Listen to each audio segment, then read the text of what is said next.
بسم اللہ الرحمن الرحیم۔ گمنام ہیرو کے معزز ناظرین، السلام علیکم۔ آئیے چلتے ہیں کہانی کی طرف۔ گل نواز خان خالص سرحدی پٹھان تھا، قابل رشک صحت اور سرخ و سفید چہرے والا، لیکن وہ انتہائی پرسکون اور ٹھنڈے مزاج کا آدمی تھا اور بہت دھیمے لہجے میں بات کرتا تھا۔ آپ ہاشمی صاحب کے کرایہ دار ہیں؟ اس نے کہا۔ جی ہاں، کیا مجھے مکان خالی کرنے کا نوٹس دیا جائے گا؟ اگر ایسی بات ہے تو مجھے اجازت دیں، مکان کل خالی ہو جائے گا۔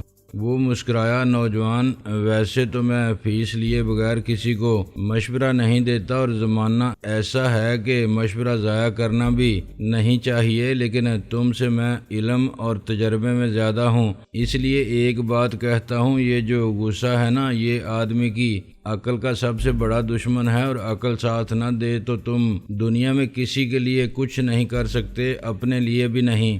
میں نے کہا، آئی ایم سوری، آپ ٹھیک کہتے ہیں، آئی لائک دیٹ۔ وہ بولا کہ تم مشورہ قبول کر سکتے ہو اور بات کو سمجھنے کی صلاحیت رکھتے ہو۔ یہ پڑھ لو یا میں پڑھ کے سناؤں؟ یہ کیا ہے؟ میں نے اسٹامپ پیپرز ٹائپ کی تحریر پر ایک نظر ڈالی۔ جس گھر میں تم بحیثیت کرایہ دار رہتے ہو وہ ہاشمی صاحب نے تمہارے نام کر دیا ہے، یہ گفٹ ڈیڈ ہے۔ میرا خون ابل کر دماغ میں آ گیا۔ Gift deed? وکیل صاحب مجھے تحفے میں دینا چاہتے ہیں وہ مکان، آخر کیوں؟ اور یہ گفٹ ہے یا خیرات، میری غیرت کا معاوضہ؟ گل نواز خان سیٹ کی پشت سے سر لگا کے آہستہ آہستہ جھولتا رہا۔ تم پھر طیش میں آگے ہو۔ یہ ہاشمی صاحب کا اور تمہارا معاملہ ہے، مجھے اس سے کوئی غرض نہیں کہ وہ اپنا مکان تمہیں کیوں دینا چاہتے ہیں، اور اس بات پر تم اتنے مشتعل کیوں ہو۔ انہوں نے مجھ سے کہا تھا کہ گفٹ ڈیڈ کے سلسلے میں تم کو بلا کے ساری قانونی کارروائی پوری کر لوں۔ اگر تم نہیں چاہتے تو میں انہیں بتا دوں گا۔ میں لعنت بھیجتا ہوں اس کے تحفے پر۔ میں اسٹامپ پیپر کو پھاڑ کے پردہ کر دینا چاہتا تھا۔ رئیس نے ایک دم میرا ہاتھ پکڑ لیا۔ ٹھہریں، ان کاغذات کو کیوں پھاڑتا ہے؟ سینکڑوں کے ہوں گے، ہزاروں کے، 2500 کے، گل نواز نے کہا۔ رئیس نے کاغذات میرے ہاتھ سے لے کر میز پر رکھ دیے۔ ہم آپ کو سوچ کے جواب دیں گے وکیل صاحب۔ میں نے برہمی سے کہا، کچھ نہیں سوچنا ہے مجھے، میں یہ خیرات کیوں قبول کروں؟ آخر کیا سمجھا ہے وہ اپنے آپ کو؟ کیا مجھے بھی خریدا جا سکتا ہے دولت سے؟ گل نواز خان کا چہرہ سپاٹ اور جذبات سے عاری رہا۔ تمہارا یہ دوست ٹھیک کہہ رہا ہے، تم کل بھی انکار کر سکتے ہو، ایک ہفتے بعد بھی۔ میرا فیصلہ قطعی ہے، آپ بتا دیں اپنے باس کو۔ میں اٹھ کھڑا ہوا۔ گل نواز خان نے کاغذات اٹھا کے اپنے سامنے رکھ لیے۔ اس کے باوجود میں انتظار کروں گا، کیا حرج ہے اگر تم ایک بار پھر مجھے بتا دو؟ خود نہیں آنا چاہو تو مجھے فون کر دو۔ میں نے اٹھ کے اپنا ہاتھ آگے بڑھایا۔ مجھے جو کہنا تھا میں نے کہہ دیا۔ ایک بات اور، اس نے چند سیکنڈ بعد کہا۔ جب ہم دروازے کے قریب پہنچ گئے تھے میں نے اسے پلٹ کے دیکھا۔ ایک اور مشورہ بلا فیس۔ ہاشمی صاحب میرے باس نہیں، پارٹنر ہیں۔ اس نے میری بات کو فضول سمجھتے ہوئے نظر انداز کر دیا، لیکن اس سے بھی زیادہ اہم بات یہ ہے کہ ہم دوست ہیں۔ میں رئیس کے ساتھ باہر آ گیا۔ غصے کا طوفان ابھی تک میرے وجود کو تہس نہس کر رہا تھا۔ گل نواز خان کی آخری بات نے میرے احساس ذلت میں اضافہ کر دیا تھا کہ اگر وہ دوست بھی تھا تو اسے یقیناً حالات اور حقائق کے سارے پس منظر کا علم ہوگا۔ ہاشمی صاحب کے آفس میں کام کرنے والا چپراسی تک جانتا تھا کہ میرے اور شادوں کے تعلقات کی نوعیت کیا تھی، اور اس کھیل میں ریفری کا کردار ادا کرنے والے ہاشمی صاحب نے مجھے آؤٹ کر کے کیسے یہ بازی جیتی تھی۔ بن گیا رقیب آخر تھا جو رازداں اپنا۔ گل نواز خان نے بڑے محتاط اور غیر جذباتی انداز میں بات کی تھی۔ اس کے سامنے میں آپے سے باہر ہو جاتا تھا۔ ہاشمی صاحب کو یا شادوں کو گالیاں دینا اور ہنگامہ کرنا تو خود اپنی ذلت کی تشہیر کرنا اور اپنی شکست کی شرمندگی کو تماشائے رسوائی بنانا تھا۔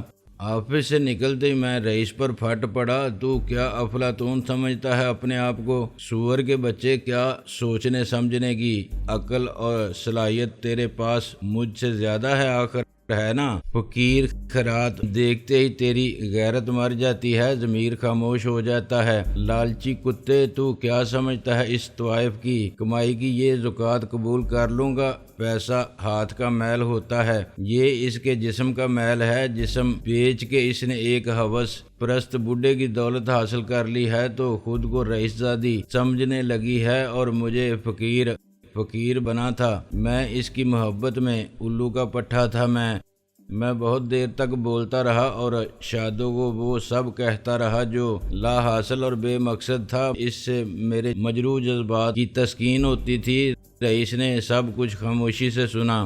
ہم ساتھ ساتھ پیدل چلتے رہے۔ اکیلا میں کب تک بولتا، بالآخر میں خاموش ہو گیا تو رئیس نے کہا، بس یا کچھ باقی ہے؟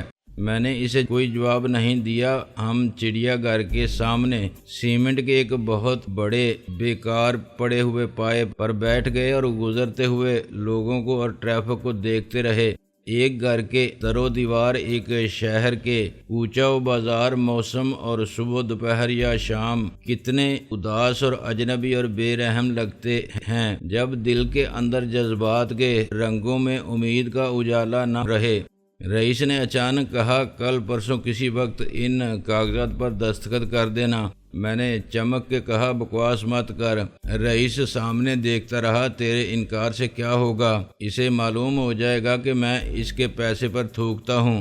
رئیس نے کہا، یہ تو اسے پہلے ہی معلوم ہوگا پیارے، اس طرح میرے جذبات کی تلافی نہیں ہو سکتی۔ میں نے کہا، جو ہونا تھا ہو گیا، اب گزرا ہوا وقت واپس نہیں آ سکتا۔ یار تو سمجھتا کیوں نہیں؟ اس فحاشہ نے پھر ذلیل کیا ہے مجھے۔ پہلے میری محبت کو ٹھوکر مار کے چلی گئی، اب اپنے دولت مند خصم سے کہا ہوگا کہ میرا چاہنے والا بہت رو پیٹ رہا ہوگا، اسے کچھ دے دلا کے خاموش کر دو۔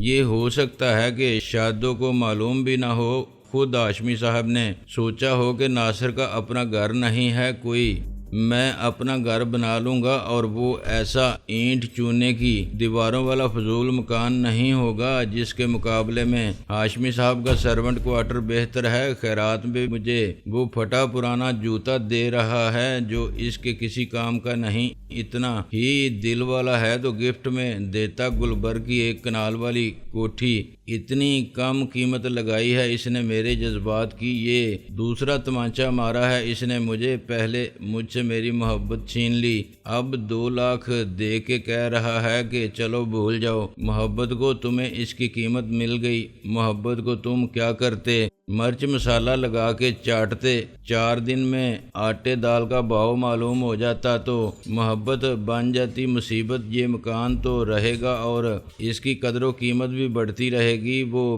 پہلے ہی مخالف تھا میری اور شادو کی شادی کا۔ میں مانتا ہوں تیری بات، مگر اس کمینے آدمی سے کچھ مل رہا ہے تو چھوڑو مت۔ تجھے ضرورت نہیں ہے تو کسی کو گفٹ کر دے۔ کس کو گفٹ کر دوں؟ تجھے چاہیے یہ خیرات؟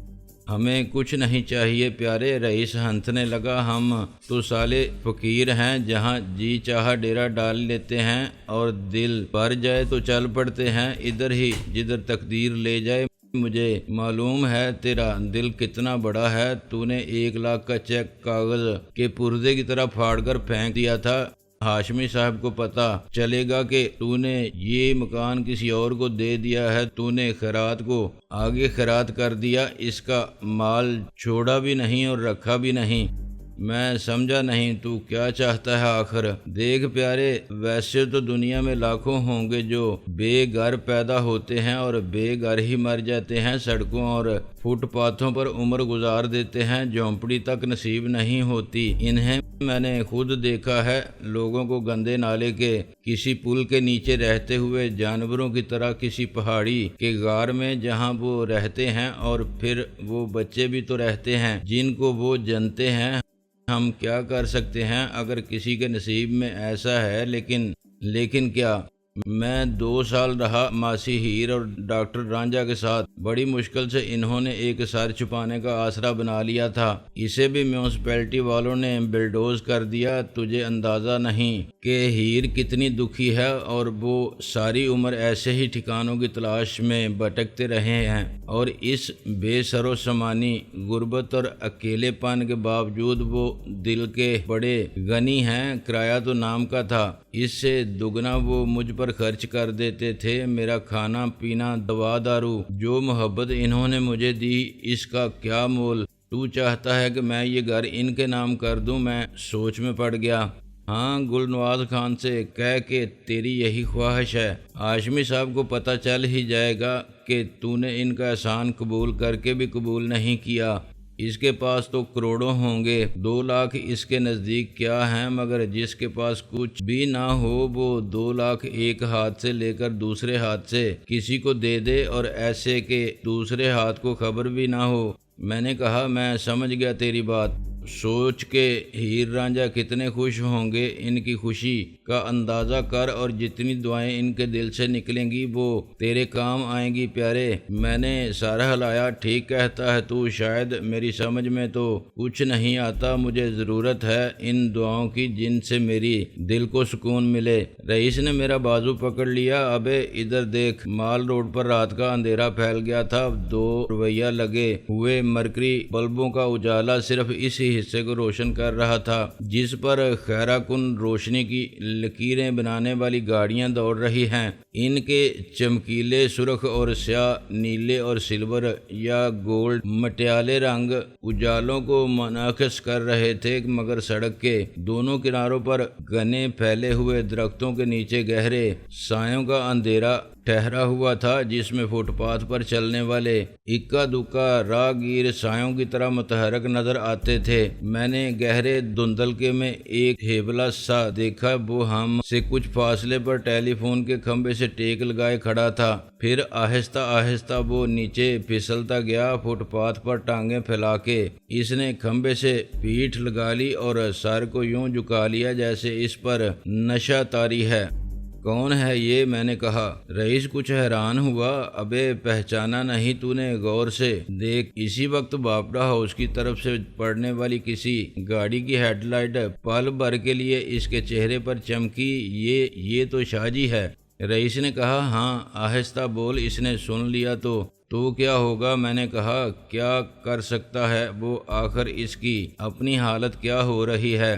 شاہ جی کے کپڑے میلے اور بے ترتیب تھے۔ وہ ہمیشہ 2 گوڑا بوسکی کے بے داغ لش پش کرتے شلوار قمیض میں نظر آتا تھا، یا پھر اجلے سفید کلف لگے چیئرمین لٹھے کے سوٹ میں اس کی قمیض کا گریبان کھلا ہوتا تھا اور آستین لٹک رہی ہوتی تھی جن میں وہ سونے کے کف لنک لگاتا تھا۔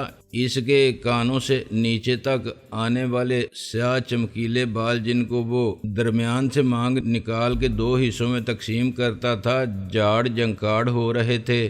وہ ایک ہارا ہوا آدمی تھا جسے شکست نے توڑ پھوڑ کے تصویر عبرت بنا دیا تھا۔ طاقت پر غرور کی سرب فلک عمارت کا ڈھانچہ زمین بوس ہو کے کھنڈر ہو گیا تھا۔ رئیس نے افسوس سے سر ہلایا۔ لگتا ہے صدمے نے اسے پاگل کر دیا ہے، ورنہ یہ اس طرح یہاں نہ بیٹھا ہوتا۔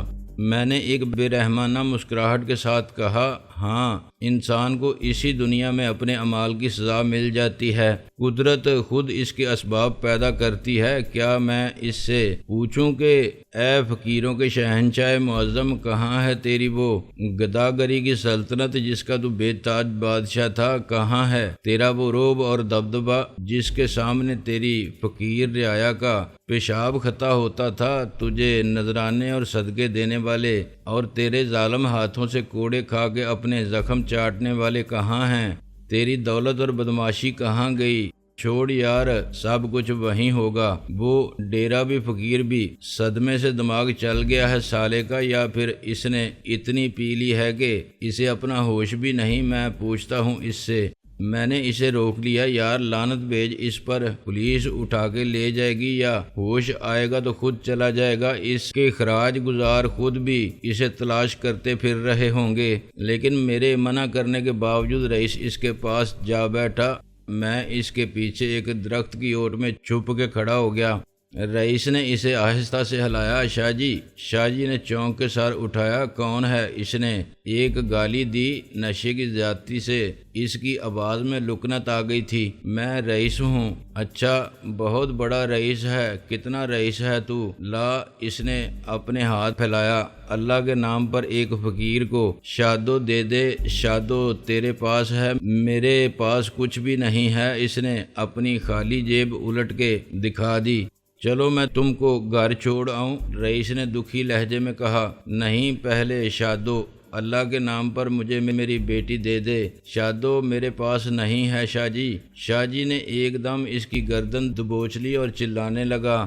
جھوٹ بکتا ہے تو، تجھے معلوم ہے، تو جانتا ہے کہ وہ کہاں ہے جو میری شادو کو لے گیا تھا؟ حرامی باپ کا حرامی بیٹا، نطفہ نا تحقیق۔ گزرتے ہوئے چند لوگوں نے اسے نفرت اور حقارت سے دیکھا۔ ایک شخص جو حلیے سے فوجی یا پولیس مین لگتا تھا رئیس کے پاس رک گیا۔ یہ کیا ہنگامہ ہے؟ کچھ نہیں سر، یہ نشے میں ہے، بہت پی گیا ہے۔ میں اسے گھر لے جا رہا ہوں، رئیس نے لجاجت سے کہا۔ اس نے سر ہلایا اور آگے بڑھ گیا۔ جلدی سے لے جاؤ ورنہ پولیس لے جائے گی، بڑے گھر سارا نشہ اتار دے گی۔ شاہ جی اب زارو قطار رو رہا تھا۔ مجھے ناصر عظیم کے پاس لے جائیں، میں نے غلط سمجھا تھا اسے، میں خود کروں گا شادو سے اس کا بیاہ۔ تو حلف اٹھوا لے مجھ سے، میں قرآن پر ہاتھ رکھ کے وعدہ کرتا ہوں۔ اب کوئی فائدہ نہیں شاہ جی۔ شادو چلی گئی۔ اس نے ناصر کو بھی چھوڑ دیا۔ شاہ جی پھر چلانے لگا۔ حرام زادے، جھوٹ بولتا ہے مجھ سے۔ میں اچانک درخت کی اوٹ سے نکل کر اس کے سامنے آ گیا۔ اس نے مجھے دیکھا تو اس کے ذہن کو زبردست جھٹکا لگا۔ وہ کچھ دیر مجھے لال لال آنکھوں سے گھورتا رہا۔ میں نے کہا رئیس جھوٹ نہیں بول رہا ہے، تمہاری بیٹی نے وہی کیا جو وہ کر سکتی تھی۔ تم نے کہا تھا نا کہ میں جانتا ہوں اسے۔ اس نے میرے جیسے کنگلے کو چھوڑ کے ایک دولت مند شادی شدہ بوڑھے کے ساتھ شادی کر لی۔ اس وکیل کے ساتھ ولایت چلی گئی جس کے گھر میں وہ رہتی تھی۔ فحشہ۔ رئیس نے کہا ابے چھوڑ یار، اسے کیا بتا رہا ہے، یہ ہوش میں کہاں ہے؟ میں نے کہا یہ سب اس کی وجہ سے ہوا۔ اگر اس نے مجھے تذلیل نہ کی ہوتی تو آج خود اپنی نظر میں ذلیل نہ ہوتا۔ اس نے مجھے کتے کی طرح حقارت سے نہ دتکارا ہوتا تو آج خود بھی خوار نہ ہوتا۔ اس سے پوچھ رئیس کے کیا ملا آخر اسے؟ میری محبت کو میرا جرم بنا کے یہ ذمہ دار ہے ساری خرابی کا۔ شاہ جی عجیب طریقے سے ہنسا۔ یہ پر حقارت، پر تمسخر اور زہر آلود ہنسی تھی۔ پھر وہ زور زور سے ہنسنے لگا۔ سالے محبت کے گھوڑے، سور کے بچے، کتے کی اولاد، وہی ہوا نا تیرے ساتھ جو میں نے کہا تھا۔ اس نے تھوک دیا تیری اوقات پر۔ اب جا کے عشق کی گھاس کھا، مجنوں بن جا کے کپڑے پھاڑ کے گلیوں کی خاک چھان، اپنا سر پھوڑ دیواروں سے، وہ تو عیش کر رہی ہوگی ولایت میں۔ ہا ہا ہا۔ ارے لوگو، اس بیچارے کو دیکھو، یہ جس سے محبت کرتا تھا اس نے لات مار کے اسے کتے کی طرح بھگا دیا۔ اس کی شکل دیکھو، یہ اس صدی کا سب سے بڑا عاشق تھا، شادو کو چاہتا تھا، سالہ لوارث یتیم خانے کی پیداوار۔ رئیس نے گھبرا کے کہا یار ناصر، خدا کے لیے تو جا۔ شاہ جی اب زارو قطار رونے لگا تھا۔ کچھ لوگ چلتے چلتے وہاں رک گئے تھے اور پوچھ رہے تھے کہ آخر معاملہ کیا ہے۔ شاہ جی کا نشہ ہرن ہو گیا تھا اور وہ اذیت سے چیخ رہا تھا۔ میں نے اس کے زخم دل کو کھرچ کے اس پر نمک چھڑک دیا تھا۔ اچانک ایک گاڑی اس کے قریب آ کے رکی۔ میں بے اختیار پیچھے ہٹ گیا۔ یہ شاہ جی کی گاڑی تھی۔ اس میں سے شاہ جی کا ڈرائیور باہر آیا، پھر ملا ٹھیکیدار اور ایک شخص جسے میں نہیں جانتا تھا۔ ملا ٹھیکیدار اب پہلے سے بہت زیادہ بیمار اور کمزور نظر آ رہا تھا۔ وہ شاہ جی کا سب سے پرانا کاروباری حریف تھا اور وہ ایک دوسرے کے جانی دشمن تھے۔ پھر اچانک ملا ٹھیکیدار کو کینسر ہو گیا اور اسے معلوم ہوا کہ وہ اب زیادہ دن نہیں جیے گا۔ اس کی بیٹی رفیق عرف فیقے کو چاہتی تھی اور اس کے بچے کی ماں بننے والی تھی۔ جب فیقے نے شادی سے انکار کیا تو ملا نے شاہ جی سے مدد مانگی۔ شاہ جی نے بھی ساری عمر کی دشمنی کو بلا دیا اور ملا ٹھیکیدار کی بیوی کو بہن بنا کے اس کی بیٹی کی ذمہ داری بھی قبول کر لی۔ ملا ٹھیکیدار نے رئیس کو دیکھا اور پھر شاہ جی کو، یہ تیرے ساتھ تھا کب سے؟ رئیس نے اپنا دفاع کیا، قسم اللہ کی میں نے تو ابھی دیکھا ہے شاہ جی کو، ہم ادھر سے گزرے تو یہ یہاں بیٹھا تھا، 3 دن سے ہم اس کی تلاش کر رہے ہیں، سارے شہر میں تو نے کسی کو بتایا بھی نہیں۔ ملا نے گرا کے کہا، ملا جی میری بات نہیں سنی تم نے، ابھی کچھ دیر پہلے ہی میں نے دیکھا تھا شاہ جی کو، میں اسے واپس گھر لے جا رہا تھا۔ رئیس گھبرا کے پیچھے ہٹ گیا۔